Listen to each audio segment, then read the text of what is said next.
اور بچوں سے پوچھنا چاہیے کہ کوئی پسند تو نہیں تمہیں. میں سمجھتا ہوں آپ کو اتنا فرینک ہو جانا چاہیے. اگر آپ نہیں ہو سکتے کسی کے تھرو, اس کے کوئی چاچو کے تھرو, ماموں کے تھرو, جس سے وہ بچہ فرینک ہے, اس سے کہیں کہ اس بچے سے بچے سے پوچھ لو کہ اس کو کوئی پسند تو نہیں ہے, مجھے بتاؤ, کچھ کرتے ہیں انشاءاللہ, ٹھیک ہے نا. بچے کو بڑا کانفیڈنس آئے گا.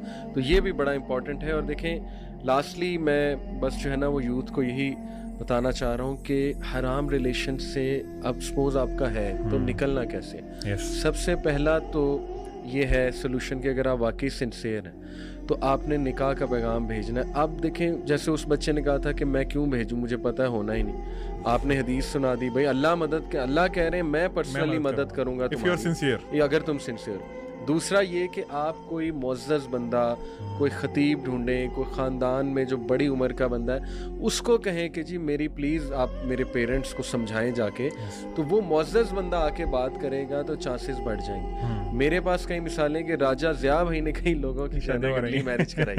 کیوں؟ وہ مان ہی نہیں رہے تھے, ان کے پیرنٹس وہ راجہ ضیاء بھائی کو لے گئے. اب یہ نہ ساری یوتھ راجہ ضیاء بھائی کو ڈھونڈے, لوگ آپ کو بھی کہیں گے محمد علی بھائی سے رابطہ کروا دیں, میں تیار ہوں انشاءاللہ.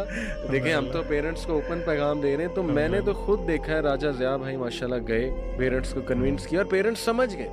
دیکھیں پیرنٹس کو بھی نا پتہ نہیں ہے, انشاءاللہ پتہ لگے گا. تو پیرنٹس پیار ہی کرتے ہیں آپ سے, ایسا نہیں کہ وہ آپ کے دشمن ہیں اور وہ آپ کو جان کے ان چیزوں پہ, انہیں پتہ ہی نہیں. تو اس لیے ان کو بتانا جو ہے نا وہ بہت ضروری ہے.